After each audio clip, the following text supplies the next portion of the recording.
Mas, o Renato, e a ausência do De La Cruz? Qual é o peso dela para o Flamengo? Não, é grande porque é um dos jogadores mais regulares da equipe na temporada. Agora, se tem um elenco capaz de suprir, é esse do Flamengo. Aí vai muito do que a comissão técnica, a gente dá uma olhadinha até nos números, né, dos dois jogadores, o Cebolinha voltando e o De La Cruz saindo. O De La Cruz é um cara que dá ritmo, né, pro setor, é um jogador muito inteligente. Fez uma partidaça no Maracanã, né? Bom, ele é muito regular, né, mas... E normalmente quando ele come a bola, o time do Flamengo vai junto, assim, é um cara muito termômetro da equipe mesmo. Agora, vai muito do que a comissão técnica vai traçar para planejar, né? Porque assim, se ela escolhe, por exemplo, trazer o Gerson para trás e colocar o Luiz Araújo, por exemplo, ele e o Cebolinha, você tem jogadores mais agudos, entendendo que o Palmeiras vai subir um pouco mais e você tem mais jogadores para atacar a profundidade. Só que você perde também em pegada. O Gerson e o De La Cruz, eles se assemelham, mas eu acho que o De La Cruz é um cara que defensivamente ainda ajuda mais que o Gerson. Apesar de ser um Gerson também, que o jogo que ele fez no Maracanã, defensivamente também, que é um cara que eu sempre cobrei muito nesse sentido, que às vezes dava umas largadas, mas desde a Copa América ali, que o time perdeu muita gente, ele assumiu esse papel de ser líder, ele tá pressionando, tá pegando. Então, você pode fazer isso, manter o Gerson na direita, e aí você tem um meio de campo com mais controle, e aí você tem um monte de opção. Você tem o Alan, que é um jogador que sai mais pro jogo, e aí você pode alternar ele e o Pulgar. Você tem o próprio Ortiz, né, que Ortiz, em alguns momentos pode entrar na linha e virar 3 zagueiros, pode fazer. Aí você tem um volante, primeiro volante também. Então, assim, tô curioso para ver como o Palmeiras, eu quero ver o time inteiro. O Palmeiras pode mudar quase tudo. O Palmeiras é uma interrogação completa. O Flamengo é uma peça só, mas que ela pode mudar todo o tabuleiro, né? Porque você trazendo o Gerson para uma outra posição, você traz outro. Enfim, tô curioso. Porque é uma figura muito importante aí pro time do Flamengo, mas ao mesmo tempo o Cebolinha fazia um bom jogo na primeira partida, não era? Era por ali que o Flamengo levava mais perigo. E em cima do Giai, né? Isso. E aí, de repente, ele sai, mas mesmo com a entrada do Luiz Araújo por ali, o Flamengo não se abate, ele continua com o mesmo ritmo de jogo. E o Luiz Araújo foi bem também no segundo tempo, principalmente, né? Acaba, inclusive, fazendo gol. Então, assim, é o que o Renato fala, né? Assim, opções não faltam. Então, claro que o De La Cruz é muito importante, mas o Flamengo sempre tem boas alternativas para qualquer ausência que ele tenha no time titular. Esse dilema talvez não seja tão simples mesmo o Tite decidir, porque, por um lado, ok, você imaginando que o Palmeiras vai ter que sair para o jogo, dessa vez não tem muito essa discussão, você ter 2 caras agudos, 2 caras muito fortes em contra-ataque, é algo legal. Mas, não sei, assim, se eu tivesse que palpitar e arriscar, por 2 motivos, eu acho que o Tite vai na outra opção. Vai numa opção um pouco mais conservadora. Vai no ala. Mantendo um meio-campo com mais pegada. Até porque você não mexe no Gerson. Sim. Porque, assim, é difícil o Gerson jogar mais do que ele está jogando. Então, você mantém o Gerson ali pela direita, com essa liberdade de chegar para o meio. Você tem uma vantagem de 2-0 e, portanto, quanto mais o Flamengo conseguir dificultar a vida do Palmeiras, melhor, porque o jogo começa com uma vantagem muito boa. Eu posso que, se você, mesmo tendo a possibilidade do contra-ataque, se você dá muito espaço, se você dá muita possibilidade para o Palmeiras, a gente tem que considerar também a força e o histórico de mudanças que o Palmeiras já conseguiu em determinados confrontos para também ter algum nível de prudência ali na definição. Então, eu acho, mas não cravaria, mas acho que o Tite vai mais nessa, mantendo o Gerson onde ele está e colocando outro meio. E além de tudo é isso, né? O Tite é extremamente, as equipes são extremamente equilibradas, né? É difícil você imaginar uma equipe do Tite levando 3 gols. Tem esse lado também, não tem, Renato? Isso é outro número pra você ir atrás, aí, tá vendo? A última vez que o Tite tomou 3 gols, cara, pela seleção, eu não lembro. Eu não lembro também. Teve. Aí, ô Vinícius, lição de casa, hein? Fazer daqui amanhã. Vamos fazer para amanhã, pro link amanhã. E assim, diante do histórico que você traz, porque assim, a gente tem esse histórico, né, em número de jogos, é que tudo bem, o Palmeiras ganhou 2 jogos que eram jogos que valiam taça. Sim. Mas em número de jogos, esse histórico recente tão positivo pro Flamengo, se você for imaginar, então, buscar a última vitória em que o Palmeiras faz 3 gols no Flamengo, ou vence por 3 gols de diferença, ou ainda que 2, Deve ser, sabe qual? Deve um bom tempo pra trás. Aquela do ver. Tele, em 70 e quanto, Jean? 78, 79, no Maracanã. Aqueles 4. 4x1, né? 4x0. 4x1 foi um jogo histórico e que levou o Tele à seleção. Mas de qualquer maneira, os Palmeiras classificar vai ser um feito aí histórico, porque tirar o Flamengo depois de estar perdendo 2x0 em casa com esse time do Flamengo vai ser realmente... E um Flamengo que jogou aí vai bem, ser né? uma bomba pro Tite exato. administrar, né? Vai ser uma bomba pro outro lado. Acho que foi se não for o melhor jogador Talvez do jogo tenha do sido Flamengo, melhor. o jogo do Flamengo na temporada. Tipo, Porque era pra ter sido mais, inclusive. o Flamengo ganhou muito jogo na temporada e acho que assim, o Flamengo teoricamente passou pelo seu momento mais difícil perdendo jogadores essenciais para a seleção uruguaia, mas assim, teoricamente passou pelo seu momento mais difícil na temporada. Passou em alguns casos conseguindo bons resultados em jogos em que ele nem jogou tão bem, né? Conseguia muito mais na individualidade dos seus jogadores do que no desempenho do time como um todo. No jogo contra o Palmeiras foi um negócio impressionante, porque, inclusive aquela coisa, né, de pedir a intensidade, de pedir a pegada, de não deixar o adversário com a bola 2 segundos para parar para pensar. O Flamengo teve tudo isso o tempo todo, então acho que isso dificulta ainda mais o contexto aí para o Palmeiras. Poderia ter vencido por ainda mais. Fala. O Palmeiras finalizou só 2 vezes, né? Bom lembrar, um chute no primeiro tempo, nenhum. Daí, mas foi aquela do Moreno. Aníbal. Que foi lá na Lua e depois do segundo tempo que foi fora também o chute. A última vez, então, que o Tite perdeu por essa diferença de gols foi em 2013. Sim, eu estava lá. Você estava lá, Renatinho? Que jogo foi? O Corinthians e Portuguesa. Você tem responsabilidade no resultado? Não, eu tinha acabado de chegar no clube. Mandou lá, ataca a Portuguesa. Mas era um contexto totalmente diferente do que ele vai ter agora. Porque era um Corinthians pós-mundial, ganha a Recopa em 2013. Do São Paulo. E aí aquele fim de feira, sabe? Com o Tite já. Sim. E se eu não me engano, a Portuguesa era do Guto Ferreira. Porque o Tite sempre... O Guto Ferreira sempre pegou um pouco... Foi 4? Eu acho que foi 4x0 ou 4x0. Assumo também a minha responsabilidade, porque em função de todo este contexto, uma ou outra decisão se calhar não foi a melhor, sem problema absolutamente nenhum, porque eu também tenho essa responsabilidade. Agora, neste contexto... Para o treinador palmeirense, outro ponto que explica o baixo rendimento do time está relacionado ao lado emocional. Cobranças excessivas, pressão também afetam o desempenho do grupo. O técnico, inclusive, cita um exemplo olímpico. E parabéns à Rebeca, que ganhou absolutamente contra uma menina absolutamente extraordinária. Vocês viram que teve problemas emocionais com as críticas, e essa menina o que fez foi parou durante um ano e meio. Porque não aguentava a pressão. Apesar do histórico vitorioso recente, o time também passou por momentos de instabilidade com Abel Ferreira. Em 2021, o Palmeiras ficou 7 jogos sem vencer. Ano passado, foram 6 partidas sem vitória. Nas 2 ocasiões, o time reagiu, inclusive conquistando títulos. Há tempo para uma nova virada. E o próprio treinador já criou o clima para isso. E volto a referir mais uma vez, como já disse, este ano vai ser contra tudo e contra todos.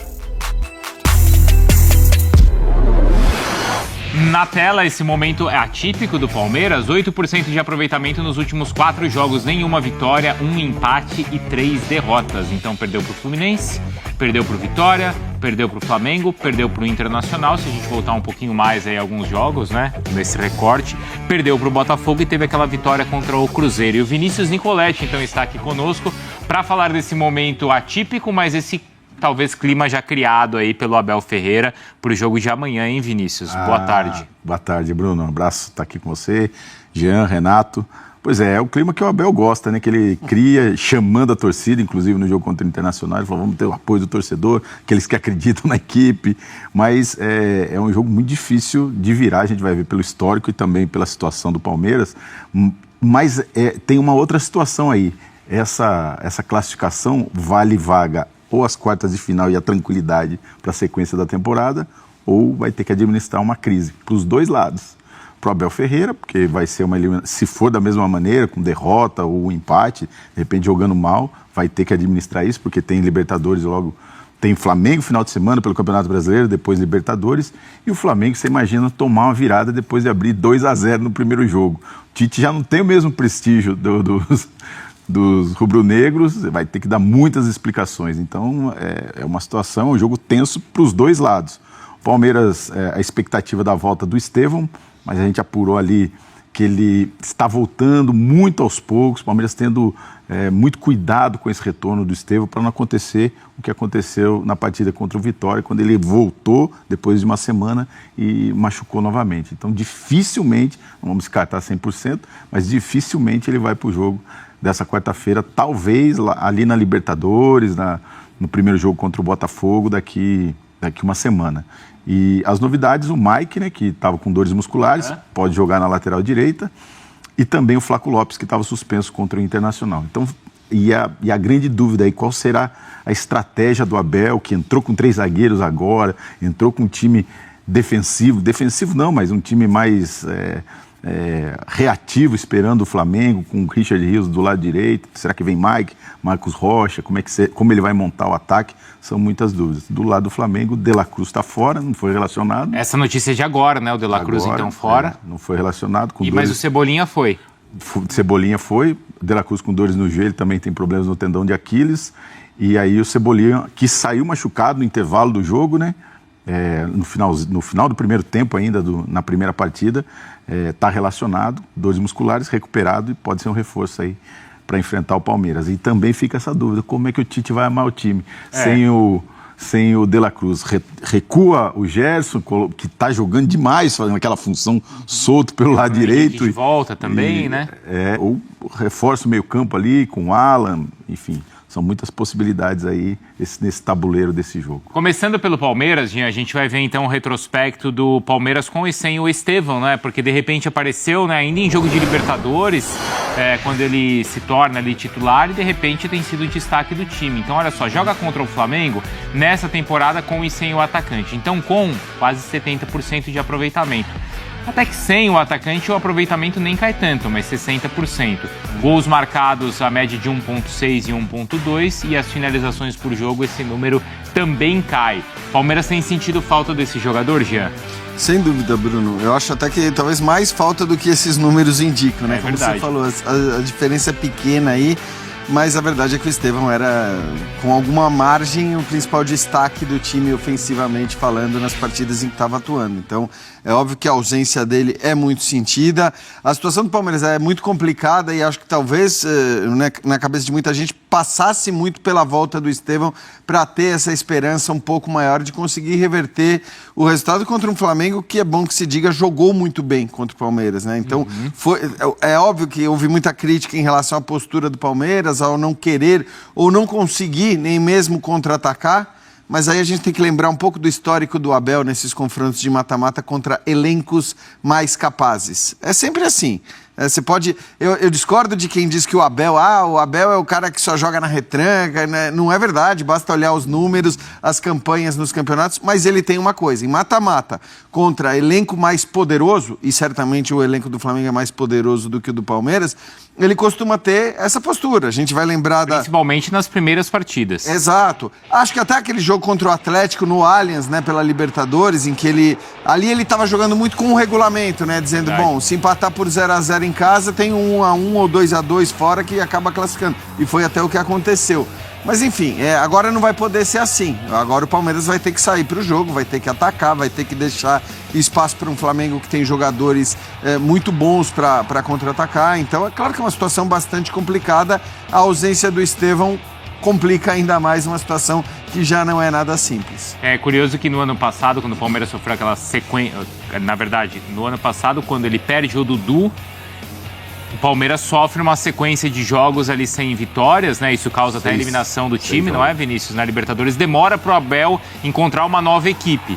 Ele acaba encontrando também graças ao Endrick. E agora, com a ausência do Estevão, ele também ainda não encontrou a equipe sem esse jovem ponta.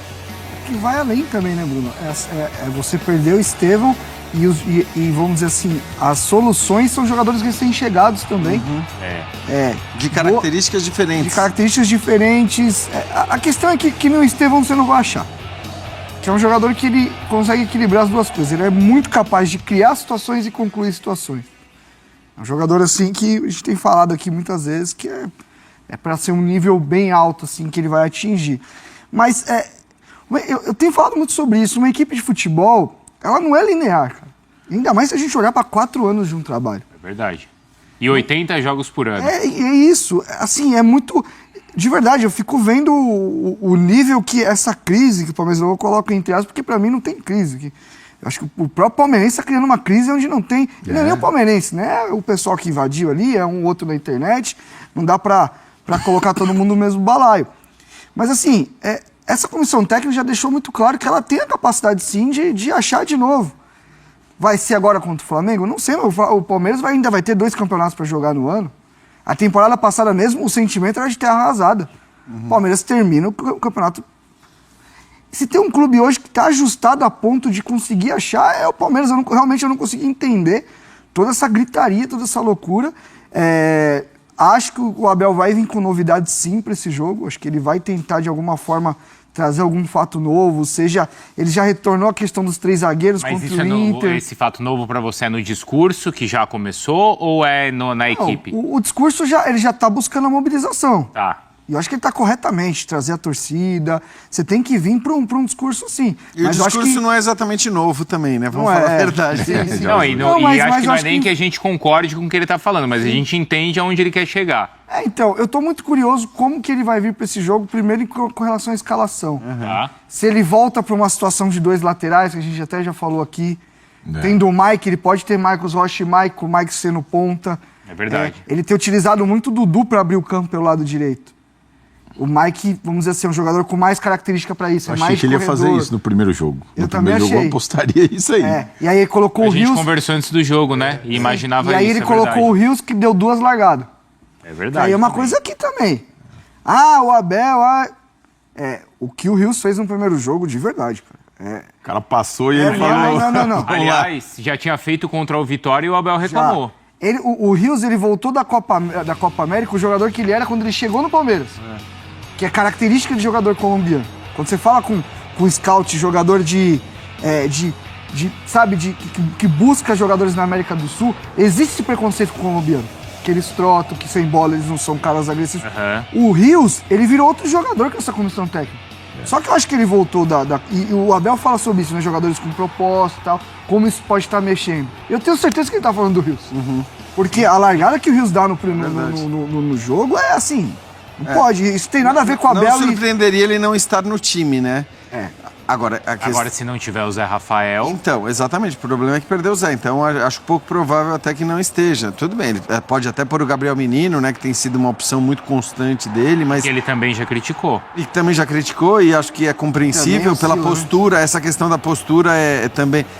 O problema, eu acho assim, até falando do Zé Rafael, que sofreu uma nova lesão, esse era um cara indispensável para o Palmeiras. Voltou da lesão num nível muito abaixo do que a gente estava acostumado a ver, né? Então assim, a gente sabe que o Aníbal vai jogar, mas o Palmeiras tem sofrido muito também com a questão das lesões, jogadores essenciais, né? Então, o Piquerez não joga mais até o final da temporada, e aí a gente olha para todos que caíram de rendimento, a gente vai ver que todos eles quase passaram por lesões. O Gustavo Gomes, o Murilo, o Zé Rafael...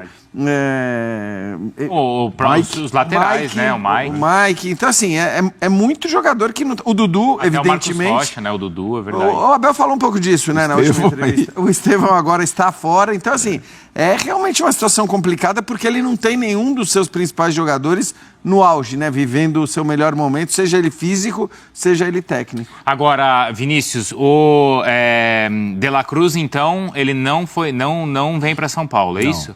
Não foi relacionado, já é baixa certa aí para esse jogo, e eu estava até comentando aqui a dúvida para montar esse Flamengo no meio campo ali. Retorna o Gerson e coloca ali o Luiz Araújo, que entrou muito bem no primeiro jogo, né, no lugar do Cebolinha. Até não entrou do lado dele, né? Entrou do lado esquerdo, né? Do lado esquerdo, ele é canhoto, mas está acostumado a jogar pelo lado direito.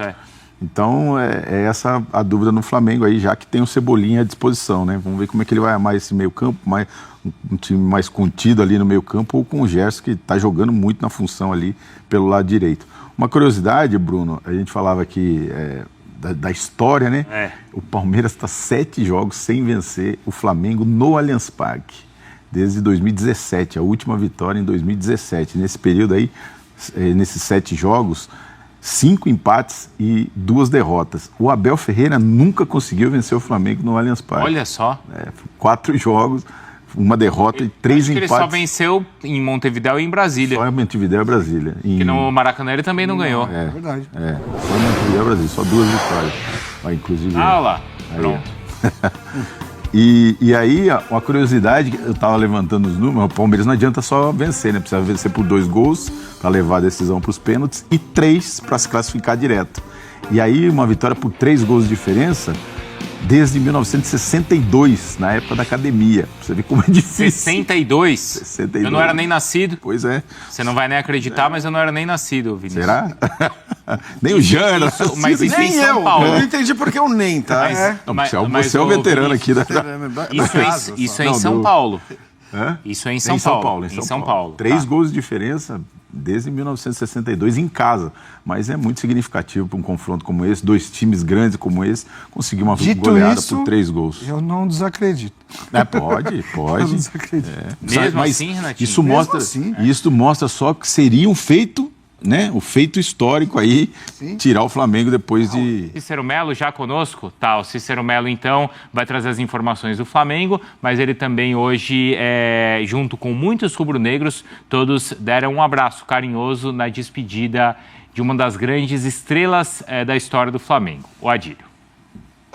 Olá, fã de esportes. Um dia muito triste para o futebol brasileiro, especialmente para os rubro-negros, que perderam um dos maiores ídolos da história do clube com o falecimento de Adílio, o Brau, como era conhecido carinhosamente, que morreu de câncer no pâncreas aos 68 anos de idade. Ele foi o 3º jogador que mais vestiu a camisa rubro-negra, 617 jogos, jogou até 1987, fez 129 gols. No Flamengo foi o 14º maior artilheiro da história do clube e ganhou muitos títulos importantes, dentre eles o Mundial de Clubes e a Libertadores da América. Em 1981, 3 campeonatos brasileiros, 1980, 82 e 83, e 5 campeonatos cariocas. Seus ex-companheiros vieram ao velório aqui no ginásio Hélio Maurício, na Gávea, prestar uma última homenagem ao Adílio. A perda é grande e a gente não está preparado, né, para essa perda de um grande amigo que eu tive no futebol, cara. Cheguei no Flamengo em 74, já encontrei o Adílio. E com ele eu aprendi muitas coisas, né? Não só dentro de campo, mas também fora, cara. E foi um grande parceiro, um grande irmão que eu tive. E vai descansar um pouco, né? Devia estar sofrendo muito no final e Deus sabe o que faz. Pessoa simples, um pai de família exemplar, um amigo maravilhoso. Conquistamos tudo junto. Me lembro muito bem do Adílio nos treinamentos, nas concentrações. Dormia eu, Adílio, Andrade, Júlio César, Marinho. E quando eu chegava com aquele rádio grande tocando, ouvindo Roberto Carlos, né, a música pop brasileira, e o Júlio César falando: Nunes, baixa um pouquinho aí que o pessoal tá dormindo. Aí eu disse: deixa ele quieto que amanhã tem jogo e ele tem que fazer gol. Toda vez que eu encontrava o Adílio eu fazia assim, toda reverência, porque era a minha referência mesmo, era o meu ídolo, aquele cara que me ajudou. Eu entrei no lugar dele na minha estreia nesse jogo, e ele, triste porque estava saindo, me abraça e fala: você não era meu fã? Você não falava que queria me imitar nos dribles? Faz isso agora aí que você vai entrar em campo. Então muito obrigado sempre, tá no meu coração, Adílio. É doloroso para todos nós quando perdemos uma pessoa tão ligada a nós, né? Não só na parte do futebol, que parece que fica uma imagem que a gente só tem ligação dentro do futebol, mas não é isso. Esse grupo não é isso. Então a gente está todos muito tristes, principalmente pela pessoa que ele era, né? O Adílio era um pouco diferenciado, porque ele era muito quieto e de repente ele entrava no meio da roda para soltar alguma faísca, né? Gostava de botar um pouquinho de gasolina, né, a mais no fogo que já estava fervendo. Sabe, tem todo esse lado humano, né?